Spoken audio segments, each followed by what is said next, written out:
오늘 하나님 말씀은 갈라디아서 6장 1절에서 10절까지 말씀입니다. 오늘 큐티 본문입니다. 형제들아, 사람이 만일 무슨 범죄한 일이 드러나거든 신령한 너희는 온유한 심령으로 그러한 자를 바로잡고 너 자신을 살펴보아 너도 시험을 받을까 두려워하라. 너희가 짐을 서로 지라. 그리하여 그리스도의 법을 성취하라. 만일 누가 아무것도 되지 못하고 된 줄로 생각하면 스스로 속임이라.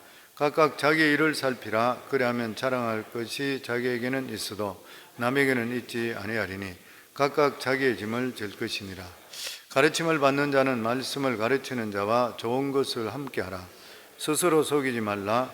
하나님은 업신여김을 받지 아니하시나니 사람이 무엇으로 심든지 그대로 거두리라. 자기의 육체를 위하여 심는 자는 육체로부터 썩어질 것을 거두고 성령을 위하여 심는 자는 성령으로부터 영생을 거두리라. 우리가 선을 행하되 낙심하지 말지니 포기하지 아니하면 때가 이름에 거두리라. 그러므로 우리는 귀에 있는 대로 이 모든 이에게 착한 일을 하되 더욱 믿음의 가정들에게 할지니라. 아멘. 우리는 교회 공동체나 아니면 주위 사람들에게 그 사람이 어떤 죄를 저질렀다 이런 사실을 알게 될 때에 일반적으로 우리가 두 가지 반응이 나타나게 됩니다. 하나는 바로 그 사람에 대해서 어떤 배신감이죠. 어떻게 저 사람이 저럴 수 있냐, 분노 이런 것을 통해 정죄하게 되는 것입니다. 그러면서 그 사람에 대해서 적극적으로 비난하는 그러한 모습인 것이죠.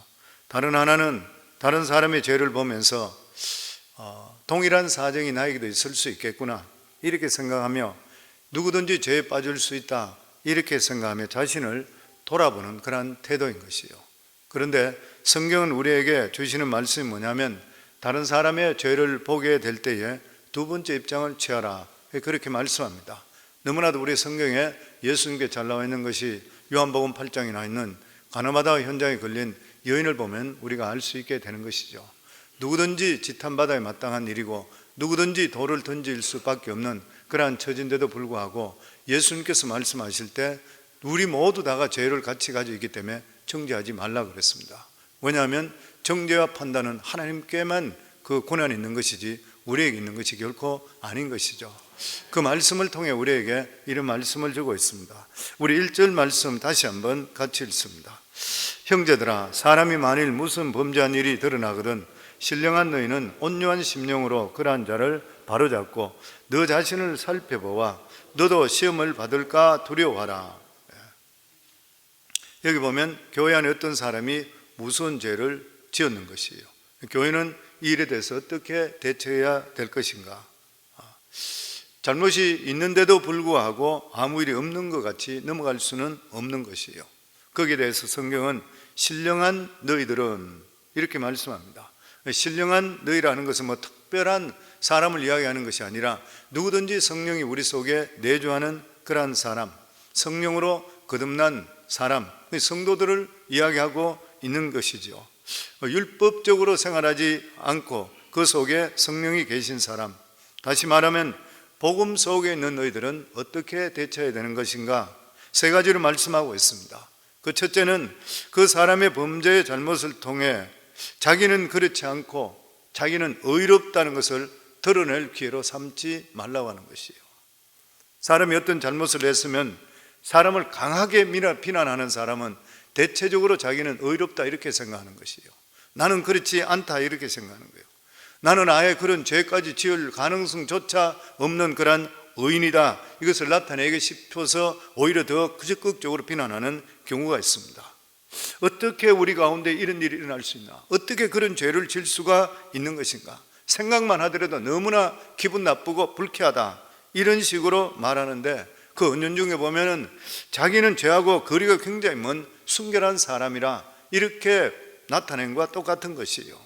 그래서 우리는 다른 사람의 범죄나 실수를 통해서 자기의 의의를 절대로 자랑하는 기회로 삼아서는 안 된다는 것이에요.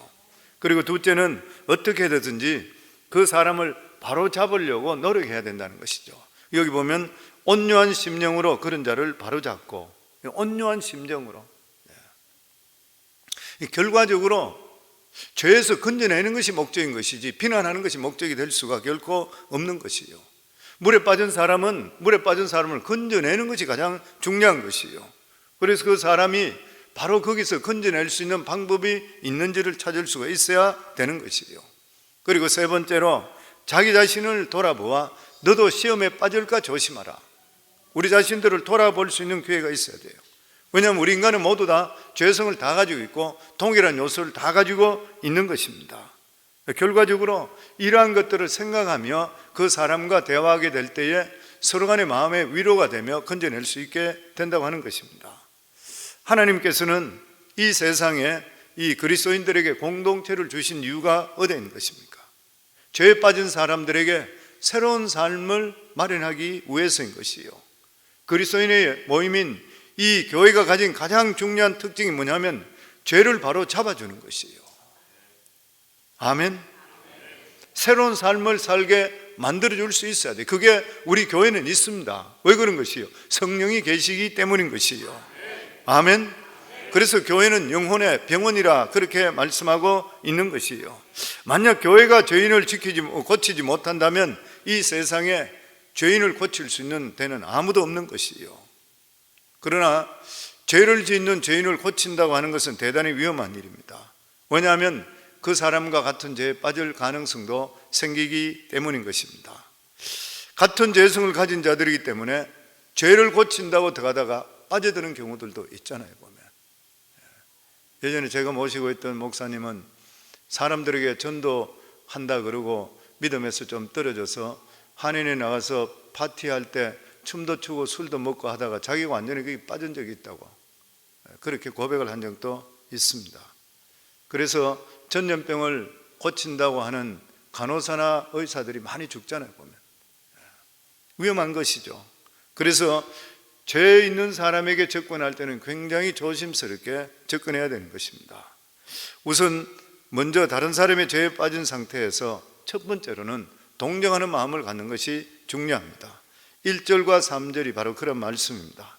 우리 1절과 3절 다시 한번 같이 읽습니다.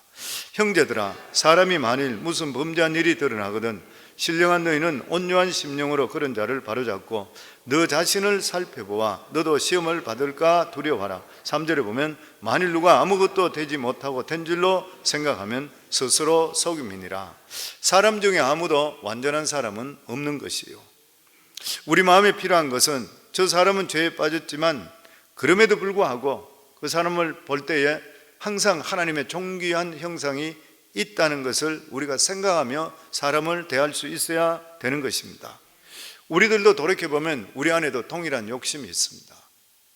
동일한 어떤 죄성이 가지고 동일한 음란성도 가지고 있고 우리 속에 탐심도 가지고 다 가지고 있는 것이에요. 보면 어쩌면 죄를 지을 기회가 없어서 죄를 짓지 못하는 것이지 우리도 언제든지 무서운 죄에 빠질 수 있다고 하는 것을 생각해야 되는 것입니다. 그래서 사람들이 어떤 죄를 저지르는 사람을 볼 때에 우리가 그 사람을 대할 때 저 사람이 죄에 빠진 것은 사실이지만 그럼에도 불구하고 아직까지 살아 있다는 것이에요. 무슨 말인 것이에요? 아직 존귀한 형상으로 회복할 수 있는 기회가 있다고 하는 것입니다. 만일 우리가 우리 속에 있는 약한 부분을 살피지 못하면 죄에 빠진 사람과 만날 때 접촉점이 없어지는 것이죠. 저 사람은 죄인이고 나는 죄인이 아니라는 것이에요. 그러면 그것으로 모든 것이 끝나버리는 것입니다. 그러나 아무리 좋지 못한 죄에 빠졌다 하더라도 그 안에는 사실 그런 경향이 없었던 것이 아니라 하면 무엇인가 말할 수 있다는 여지를 남겨둠을 통해 그 사람을 구원의 길로 이끌 수 있는 길이 생길 수 있다고 하는 것이에요. 이게 바로 성육신의 원리인 것입니다. 하나님께서 예수 그리스도를 육신을 입고 이 세상에 오시게 하신 이유가 어디에 있는 것입니까? 만약 그리스도께서 육신을 입고 이 세상에 오시지 않는다면 하나님과 인간 자체 간에 아예 대화가 되질 않습니다. 우리 인간들은 하나님이니까 그럴 수 있는 것이지 인간은 절대로 그럴 수 없어. 이런 식으로 항의할 것인 것이요. 그러나 그리스도는 우리와 똑같은 인간의 몸을 입고 이 세상에 오셨습니다. 우리가 당하는 모든 고통을 다 당하셨습니다. 우리의 처지를 다 겪고 알고 계시는 것이요. 그래서 우리가 그리스도께 나아갈 수 있게 되는 것이요. 그래서 히브리 4장 15절을 보면 우리에게 있는 대제사장은 우리의 연약함을 동정하지 못할 리가 아니요 모든 일에 우리와 똑같이 시험을 받으실 이로되 죄는 없으시니라. 우리가 사람을 대할 때에 이런 모습을 가지고 사람을 대할 수 있어야 된다, 그 말씀을 우리에게 주시는 것이죠. 하나님께서 우리 모두에게 이 세상에 살아가면서 여러 가지 고통을 주십니다. 많은 어려움을 주시는 것이요. 그런데 이러한 고통을 우리에게 주시는 이유 중에 또 하나 더 보면 그것을 통해 믿음을 더할 수 있고 하나님을 더 찾는 것도 있겠지만 고통 속에 빠져 있는 자를 이해하기 위해서요. 나도 그런 일을 겪었다는 것이죠. 그런 이야기 있죠. 보면 어린아이가 죽게 되어서 장례식 할 때는 주위에 어떤 사람 이야기하더라도 그 부모의 마음을 위로가 안 된대요. 무슨 위로가 되겠습니까? 자식을 먼저 보냈는데 아주 어린아이들. 근데 그 사람한테 위로되는 사람이 누구냐면 딴 말 하지 않고 우리 아이도 일찍 보냈어 그러면서 누가 손을 잡으면 그게 그렇게 위로가 된다 그래요. 사람 마음 속에서 똑같은 일인 것이죠. 만약 이런 것들을 전혀 겪어보지 못했다 그러면은 사람이 굶주린 그런 사람들에게 밥을 못 먹었다 그러면 누구 하는 말처럼 빵 먹으면 되지, 뭐 과자 먹으면 되지, 이렇게 이야기할 수밖에 없는 것입니다. 하나님께서 이미 구원받은 우리들인데도 불구하고 무서운 죄성을 남겨놓으시는 것이에요. 왜 그런 것인가? 우리들은 끊임없이 이 세상에 살아가면서 계속적으로 죄에 대한 욕구를 느끼고 죄에 대한 충동을 느끼게 되어 있는 것입니다. 그렇게 하신 이유가 어디에 있는 것인가? 우리가 완전하지 못한 것을 통해서 죄에 빠진 사람들에게 정죄만 하지 말고 그들을 깊이 불쌍히 여기고 생각해 보라고 우리에게 주셨다. 어느 분은 그렇게 말한 적이 있습니다. 율법의 영역에 있는 사람은 죄에 빠진 사람과는 대화가 되질 않습니다. 율법은 정죄이기 때문에 대화가 될 수가 없는 것이죠. 그러니까 이 현장에 가늠했던 여인을 끌고 올 때 율법 속에 있는 사람은 어떻게 해서 무조건 돌로 치라 그런 거죠. 딴 방법이 없는 것이죠. 그러니까 그들이 예수님 어떻게 하겠습니까? 율법에 의하면 이 여인은 돌로 쳐 죽여야 됩니다. 그렇게 이야기했던 것이요. 왜냐하면 그들은 죄에 대해 빠진 사람에 대해서 불쌍히 여기는 마음이 그러한 없기 때문인 것이요.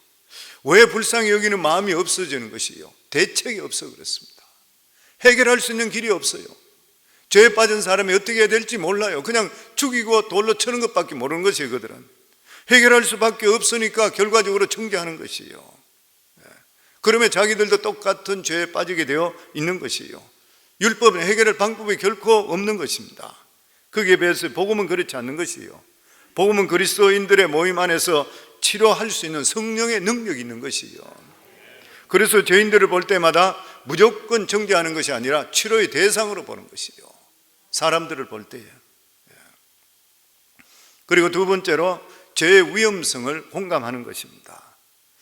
그리스도는 결코 죄를 가볍게 여기서는 안 되는 것이요.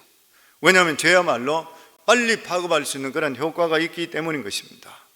죄인 한 명 치료하려고 하다가 공동체 전체가 죄의 병에 빠질 수 있기 때문인 것이요. 잘못하다 보면 그런 경우가 생길 수 있습니다. 신방을 하다 보면 병원의 중환자실에 가면 일반인들 출입을 금하는 그런 경우들이 많이 있습니다. 그 이유는 눈에 보이지 않는 병균이 있기 때문인 것이에요. 가득 득실차가 있는 것이죠. 그래서 병원에 갔다 온 사람들은 반드시 손을 씻어야 돼요. 손을 씻고 몸의 컨디션이 좋지 않고 이 면역성이 떨어져 있는 사람은 절대 신방하면 안 돼요. 자기가 병 옮기게 되어 있는 것이죠. 마찬가지로 교회는 의인들의 모임이 아닌 것이요. 교회라고 하는 것은 죄인들의 모임입니다. 완벽한 사람이 모이는 것이 아니에요. 저도 마찬가지고 우리 성도 누구든지 간에 마찬가지. 완벽한 사람이 누가 있겠습니까? 우리가 하는 모든 것 속에서는 죄가 다 요소요소에 숨어 다 있는 것이요. 말 한마디 하더라도 말 속에 독이 들어있잖아요. 사람을 죽이기도 하고 사람을 디스커리지 시키기도 하고 또 일으키기도 하고 말에는 그런 것들이 있는 것이요. 그렇기 때문에 교회에서 가장 무서운 것이 뭐냐면은 말씀의 불을 밝히지 못하는 게 가장 무서워요. 성령께서 진리로 우리 속에 말씀을 통해 가르쳐 주심을 통해 이 말씀을 들으면서 죄인이 치료받게 되어 있는 것이고 죄를 멀리하게 되어 있는 것이요. 그렇기 때문에 죄를 없이 할 수 있는 그러한 길이 어디에 있어요? 하나님께 말씀을 들으면 그 말씀이 우리 속을 비추게 되어 있는 것이요. 죄는 어디서부터 시작됩니까? 마음으로부터 시작되잖아요. 우리 마음으로부터 시작됩니다. 만약에 성도님 오늘 와서 예배 들으면서 이 말씀 속에 죄에 대해서 자기가 죄를 가지고 있는데 말씀을 통해 비춤을 통해 내가 이러지 안 되겠구나 하면 그 죄를 떨쳐버릴 수 있잖아요. 아니면 집에 가서 큐티를 하시다는데 성경을 읽는데도 그 말씀 속에 나에서 잘못된 것을 깨우쳐주면 그 다음날 내가 해야 될 행동에서 이거는 내가 하지 말아야 되는 걸 깨우칠 수 있잖아요. 그래서 하나님 말씀은 살았고 운동력이 있다고 하는 것이요, 우리 삶 속에 역사하게 되어 있다고 하는 것입니다. 죄는 언제 치료되는 것이요? 죄라는 것을 내가 인정할 때 치료되는 것이요, 내가 죄라는 것을 인정하지 않으면 결코 치료될 수가 없는 것입니다. 다른 사람이 아무리 죄라고 한다 하더라도 자기가 죄가 아니라 그러면 할 수가 없는 것입니다. 그러나 말씀이 그 사람 속에 깊이 비추게 될 때에 그 죄가 자기가 얼마나 파렴치하고 더럽고 치사하고 뻔뻔한 것을 깨닫게 만들어 주는 것이요. 그런데 만일 죄에 대한 설교를 듣기 싫어하고 자신의 부끄러운 부분에 대해서 듣기를 싫어하게 된다면 치료받을 수가 결코 없는 것이잖아요. 그래서 교회에서 말씀이 선포되는 것은 어떤 사람이 증거된다 하더라도 그 말씀을 내가 받을 수 있는 마음을 가질 수 있을 때 그 사람을 하나님께서 치유해 주시고 그 사람을 들어서게 되어 있는 것이죠. 그렇기 때문에 이런 부분에서 우리는 성령의 도움이 정말 필요한 것입니다. 성령의 도움이 없이는 죄를 죄로 결코 인정할 수가 없는 일인 것이죠. 단순히 재수 없어서 들켰다, 다른 사람도 다 하는 짓인데, 옛날에 제가 전에 우리 교회 다닐 때 담임 목사님이었는데 굉장히 실망을 한 적이 있었는데, 이분이 무슨 이야기를 했냐면은 사우스 웨스턴에서 박사까지 받고 이래서 아주 스펙이 좋은 분이라고 교회에서 모셨던, 저는 그때 평 집사였었는데 우리 안수 집사님 그렇게 멋있는 분이 계신데, 이분이 뭐라 그랬냐면 차를 타고 오다가 텍사스 갔다가 오면서 그 교통순경 경찰한테 걸렸대. 그 스피딩에서 걸렸는데 경찰한테 자기가 소리를 막 질렀대. 설교하면서 그래 이야기해요. 자기가 스피드 걸렸는데 딴 차들도 다 빨리 가는데 왜 나만 걸렸냐 그러고 다 잡아라 그러고 막 소리 질렀다 그러더라고. 그 자기는 재수 없이 걸렸다고 하는 거예요. 대부분의 사람들이 문제가 생기게 되면 나는 재수 없어 걸렸다 이렇게 생각하는 거예요. 그러나 성령께서 그 마음속에 진리를 비추게 되면은 내가 바른 진리에 떠나서 내가 살았는 데 대해서 자기 자신이 깨닫게 되는 것이요, 그리고 내가 이렇게 살아서 되지 않겠다는 거룩한 마음, 아름다운 마음이 내 속에 생기게 되는 것이고, 이런 마음이 내 속에 뜨겁게 일어나게 되어 있는 것이요. 사람에게 만약 이런 마음이 생기지 않는다면 그 사람은 치료할 수 있는 길이 없는 것입니다. 누구든지 자기 안에 거룩하고 아름다운 마음으로 살아가려고 하는 마음이 생기게 되는 것, 이것은 바로 성령께 주시는 마음이기 때문인 것이요. 그러면서 2절 말씀에 보면 너희가 짐을 서로 지라 그리하여 그리스도의 법을 성취하라. 여기서 짐을 서로 지라는 것은 비록 이 사람이 범죄하고 아직까지 부정한 점이 있다 하더라도, 이 사람에 대해서 좋지 않은 감정이 있다 한다 하더라도 본인이 죄를 시인하고 새로운 삶을 살겠다고 이야기할 때는 일단 받아주라는 것이요. 일단 받아주라. 공동체에서 받아주라는 것이요.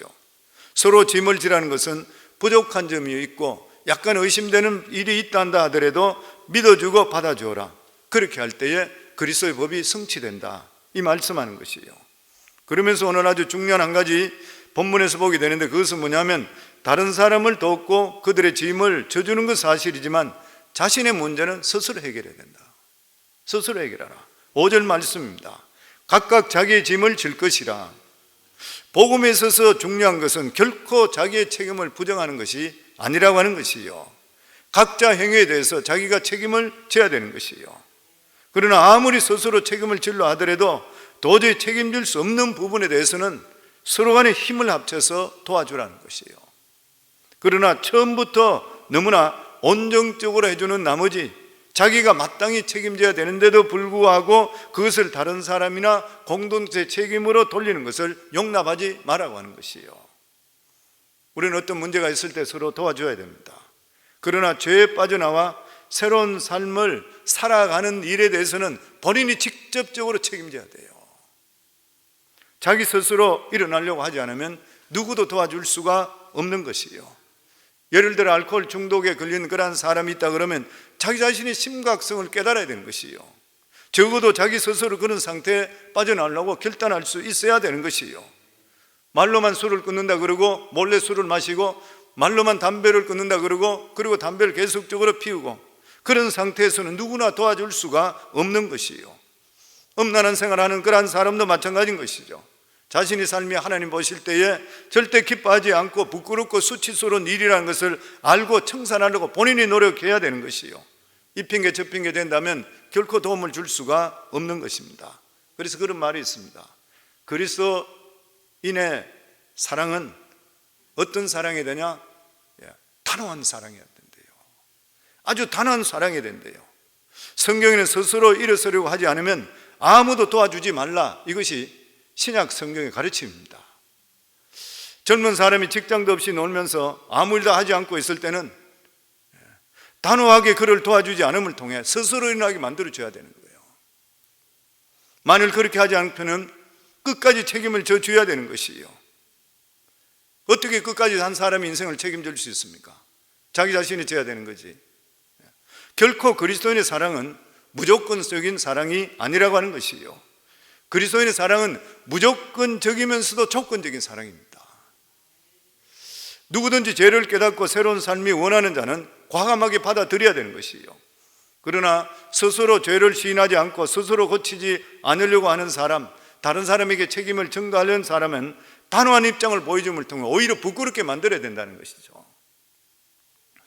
오늘날 교회의 모습은 세상에 기복이 많이 들어와 있는 것이 사실인 것입니다. 물론 교회 안에 들어오면, 믿음 안에 들어오면 복을 받는 것이죠. 만약 교회 와서 저주받는다 그러면 누가 예수 믿을 것이에요? 하나님을 믿는 성도들은 복의 하나님이기 때문에 당연히 복을 받게 되어 있는 것입니다. 그럼에도 불구하고 교회는 하나님의 거룩한 공동체의 모습으로 회복될 수가 있어야 되는 것이에요. 교회라고 하는 것은 단순히 실망한 사람들에게 이 세상의 행복 비전을 주는 것이 결코 아닌 것이죠. 과감하게 윤리적으로 더 새로운 방식으로 결단하며 살 수 있도록 만들어주는 것이 바로 교회 공동체인 것이에요. 그래야지 세상에 영향력을 끼칠 수 있게 되는 것이에요. 그래서 교회는, 설교에는 복음이 살아 있어야 되는 것이에요. 왜냐하면 복음이 살아 있으면 성도들이 스스로 결단하게 되어 있습니다. 복음 자체가 하나님께 살리는 능력이 있기 때문인 것이에요. 교회가 사람을 끌어들이기 위해서 너무나 심각한 마케팅 전략을 벌려서는 안 되는 것이죠. 사람들이 교회 와서 중요한 게 뭐예요? 변화되어야 되잖아요. 목회자는 저도 마찬가지고 하나님 말씀을 받으면서 매일매일 내 삶을 더욱더 변화시키려는 것이에요. 교회에 들어오기 때문에 우리 삶 속에 변화가 되어야 되지 사람만 끌어들여서 무엇을 하겠냐는 것이에요. 교회가 교회다워질 때 이 한 가지 사실만 인해서도 세상은 변화실 수 있게 되어 있다고 하는 것입니다. 왜냐하면 교회는 그리스도의 신부라 그랬습니다. 그러나 원래 우리 거룩한 자들이 아니었었고 무슨 모두 다 죄인들이었던 거예요. 하나님을 싫어하던 자들이었습니다. 그런데 이제는 모두 다가 하나님 앞에 가장 존귀한 자들이 되어 있는 것이에요. 이 세상에 이보다 더 아름다운 일이 어디 있는 것입니까? 그렇기 때문에 우리들은 예수 그리스도를 어찌 자랑하지 않을 수가 있겠습니까? 우리 모두 예수 그리스도이기 때문에 지금 여기까지 살아가고 있는 것이에요. 보면. 그러면서 6절 말씀 같이 읽겠습니다. 가르침을 받는 자는 말씀을 가르치는 자와 모든 좋은 것으로 함께하라. 이 말씀의 분명한 의미는 교회 안에 말씀을 가르치는 자들이 있는데 좋은 것으로 나누라. 물질적인 이야기부터 해서 좋은 것으로 나누라. 이 말씀의 뜻은 이 제사장이나 레위인들은 가진 것이 없었죠. 땅이 없었던 것이에요. 그러니까 다른 지파가 먹여 살려줬는 것이에요. 그러니까 가르치는 자, 신령한 것들을 가르치는 그런 자들에게는 너희들이 가지고 있는 물질을 같이 나누라, 좋은 것들을 같이 나누라, 그렇게 말씀하고 있습니다. 그리고 또한 좋은 것을 함께하라는 그러한 뜻은 말씀을 전하는 자에 가장 필요한 것이 무엇이에요? 말씀을 들을 수 있는 청중인 것이잖아요. 이 말씀을 기울이고 그 말씀을 기쁨으로 받아들이는 자. 설교는 절대로 일방통행이 아닌 것입니다.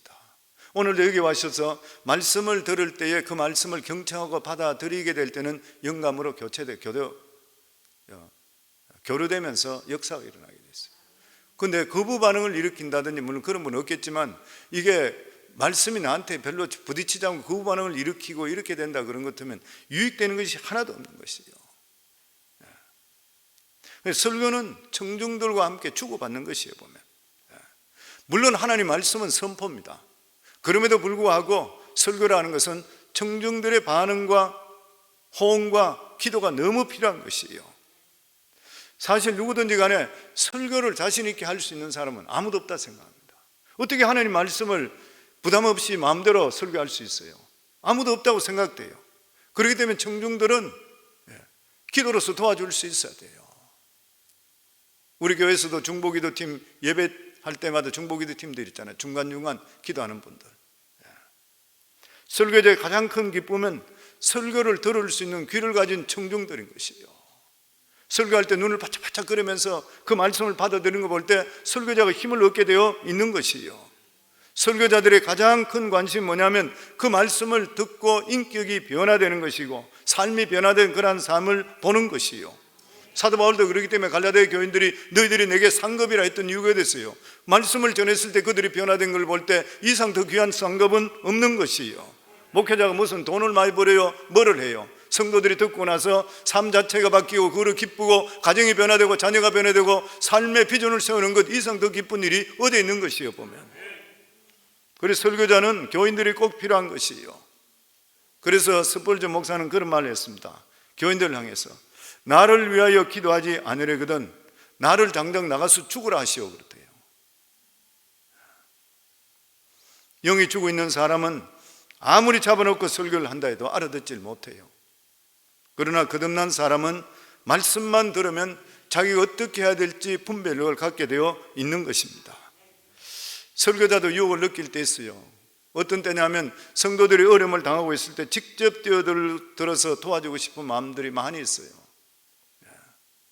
더더욱이나 저 같은 사람은 미국에 오래 살았기 때문에 여러 가지 많은 것들을 실질적으로 도와준 좀 많이 있고 이러기 때문에 많이 알 때도 많이 있어요. 그럼에도 불구하고 목회 자꾸 하면서 더 느끼는 것이 뭐냐면 성도들이 말씀으로 스스로 일어서야 된다는 거예요. 하나님 말씀이 들어오면서 우리는 순간적으로는 좋을지 모르지만 결과적으로 자기가 셀프 서바이브가 돼야 돼요. 보면 오늘날 교회는 말씀으로 스스로 일어나게 하기보다는 교회가 병자 중심 목회로 바뀌고 있다 그렇게 이야기하죠. 조금만 문제가 있으면 쫓아가고 말씀을 가르치지 않고 교회만 하루만 빠진데도 뛰어가서 달려가서 끌고 오고 인력거 교인식으로 만든다는 것이죠. 영원한 불구자 신세로 그대로 만들어버리는 것이에요. 말씀의 세계는 끝이 없는 것입니다. 안으로 들어가면 들어갈수록 놀라운 진리의 세계가 우리 앞에 펼쳐져 있는 것입니다. 그렇기 때문에 우리 사랑하는 귀한 성도님들 항상 우리가 예배 중심, 말씀 중심 이 중심적으로 살 때 성령을 통해 말씀을 조명해 주실 때에 우리 삶이 온전한 삶이 될 수 있게 되는 것이에요. 그리고 성령의 두 번째 말씀은 아무리 거듭난 자라 하더라도 모든 방면에 잘할 수 없으니까 한 편을 선택해서 힘을 쏟아야 된다 그랬습니다. 7절 말씀 같이 읽습니다. 스스로 속이지 말라. 하나님은 업신여김을 받지 아니하나니 사람이 무엇으로 심든지 그대로 거두리라. 사람이 밭에서 콩을 심으면 콩을 기대해야 돼요.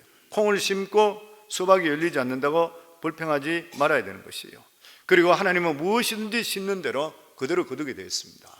기도로 심으면, 교회 헌신으로 심으면, 무슨 일로 심는 대로 거두게 되어 있는 것이죠. 보면 혹시 선한 일을 하는 중에 낙심하고 있는 분들이 계십니까? 절대 낙심하지 말기를 바랍니다. 어떤 어려움이 있다 한다 하더라도 우리가 믿음 안에 서려고 노력하고 우리가 열심을 하고 있을 때는 하나님께서 우리 중심을 달아보고 있는 그런 시간이라 생각하면 틀림없는 것이에요. 하나님께서는 우리를 축복하시기 전에 반드시 중심을 달아보게 되어 있습니다. 돈이 없어서 사업이 잘 안 되고 사람들이 나를 알아주지 않고 내가 헌신하는데도 불구하고 헌신을 알아주지 않게 보이십니까? 하나님 다 알고 계시고 하나님께 타임을 보고 계시는 것이요. 아멘. 그리고 마지막에 10절입니다. 그러므로 우리는 귀에 있는 대로 모든 이에게 착한 일을 하되 더욱 믿음의 가정들에게 할지니라. 아멘. 우리가 이 세상에 살게 하신 것은 우리 자신을 믿음을 사용하기 위해서인 것이요. 우리가 가진 이 믿음을 어디다 써보겠습니까? 이 세상은 믿음을 써볼 수 있는 그런 무대인 것이요. 사실 이 교회가 거룩한 것과 속된 것을 너무나도 종교적인 구분을 하게 된 것은 천주교 때문입니다. 중세시대부터 천주교 유물인 것이요. 종교 교육자들이 이야기할 때는 빵을 굽는 사람이나 옷을 수선하는 사람의 일이 교회에서 말씀 가르치는 일만큼 성스럽다 가르칩니다. 그래서 어떤 분들이 이야기할 때 내가 리타이어면 하나님 일 많이 하겠습니다, 이 말이 틀린 것이죠. 자기 하는 모든 일이 하나님인 것이요.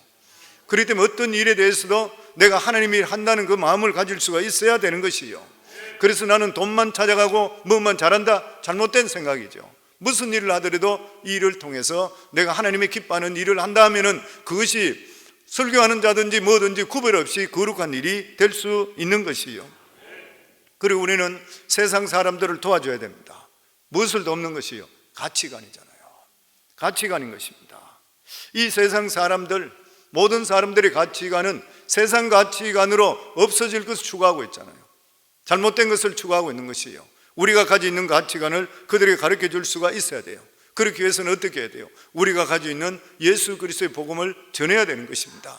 때를 얻든지 못 얻든지 그들을 전해야 되는 것이요. 우리가 가지고 있는 이 복음이 바른 복음을 그들에게 전할 수가 있어야 되는 것이요.